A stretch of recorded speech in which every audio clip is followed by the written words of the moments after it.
Imagine a love story, a decade in the making, built on unwavering trust, deep affection, and not a single hint of betrayal.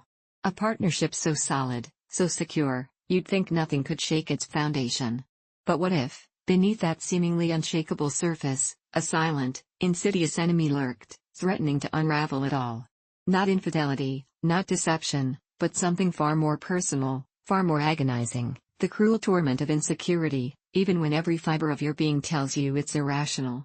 This is the heart-wrenching paradox our storyteller faces, a battle waged not against an external threat, but within the confines of her own mind. Our friend, a 33-year-old woman, found herself grappling with this very struggle when she turned to the internet for help, sharing her story, raw and vulnerable, seeking answers to a question many of us might secretly relate to.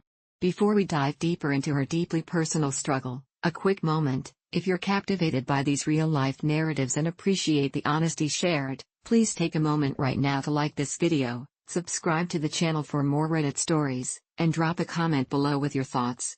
Your support truly helps us bring these compelling experiences to light. Our storyteller, let's call her Sarah, has built a life with her husband, Mark, that spans over 10 incredible years, 5 of those spent as happily married partners. And let me be absolutely crystal clear from the outset. This isn't a story about a cheater. This isn't about a suspicious partner, or even a relationship with red flags. Sarah makes it abundantly clear, stating unequivocally, that there has never, ever been any infidelity. No whisper of suspicion, no indication of unfaithfulness from Mark. Their trust, in that regard, is absolute, rock solid, built on years of shared experiences and mutual respect. They are, by all accounts, a strong, loving couple who communicate and support each other. So, if trust isn't the issue, and infidelity isn't even a distant concern, where does the problem lie?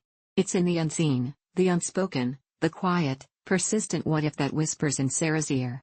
She admits, with a candor that's almost painful to read, that she gets profoundly upset, even feels herself spiraling into a pit of anxiety, when Mark simply engages in activities that involve other women. We're not talking about inappropriate flirting, or secret meetings, or any kind of boundary-crossing behavior.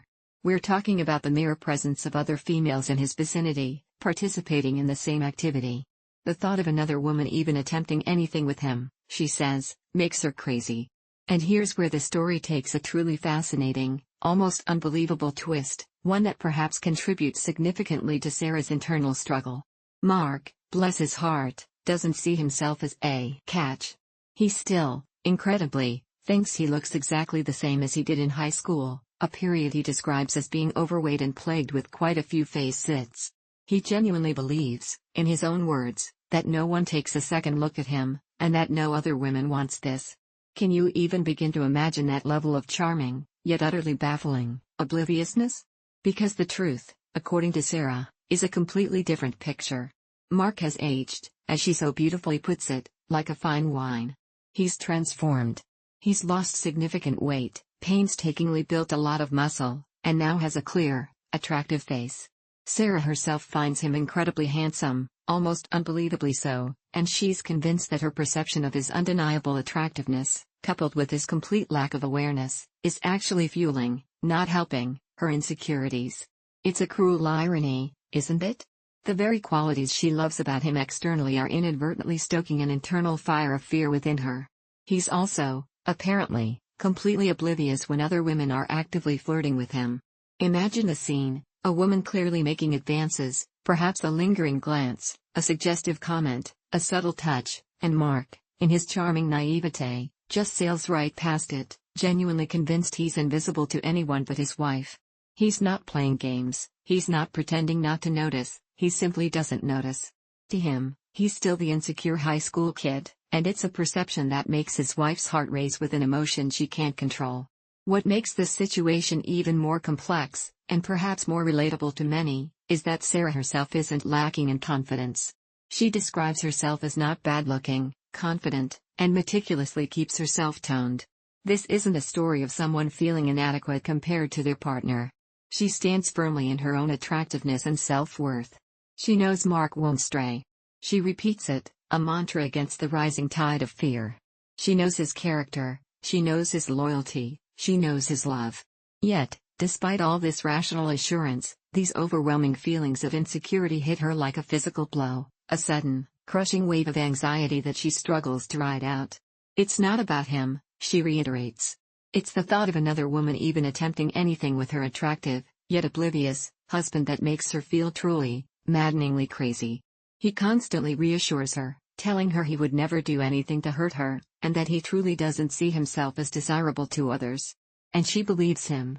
But those words, while loving and sincere, don't quite reach the core of her anxiety. They soothe the surface, but the root of the problem remains. How do you fight a feeling that has no rational basis, a fear that seems to contradict all the evidence of a loving, faithful, utterly devoted partner? She finds herself spiraling, caught in a relentless mental loop when these thoughts pop into her head.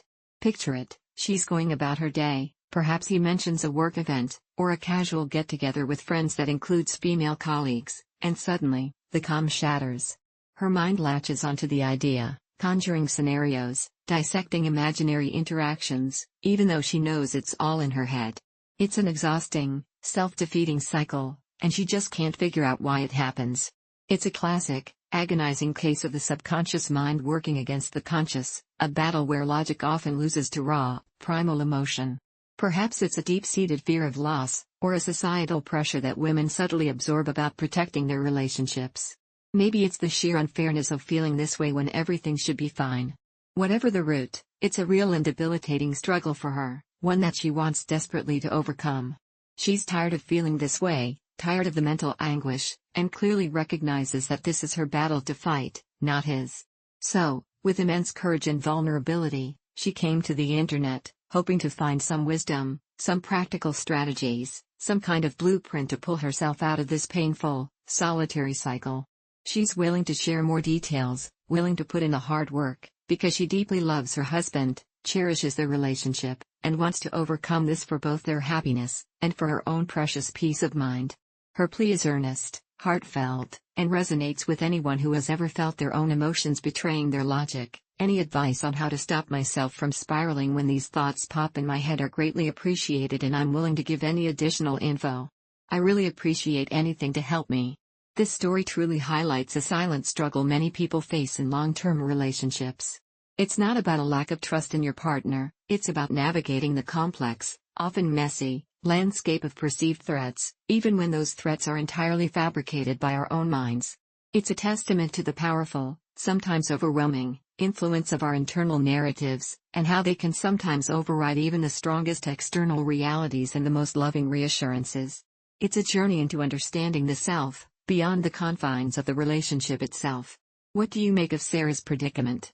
Have you ever found yourself in a similar situation, grappling with irrational insecurities even when you know, deep down, your relationship is secure and your partner is faithful?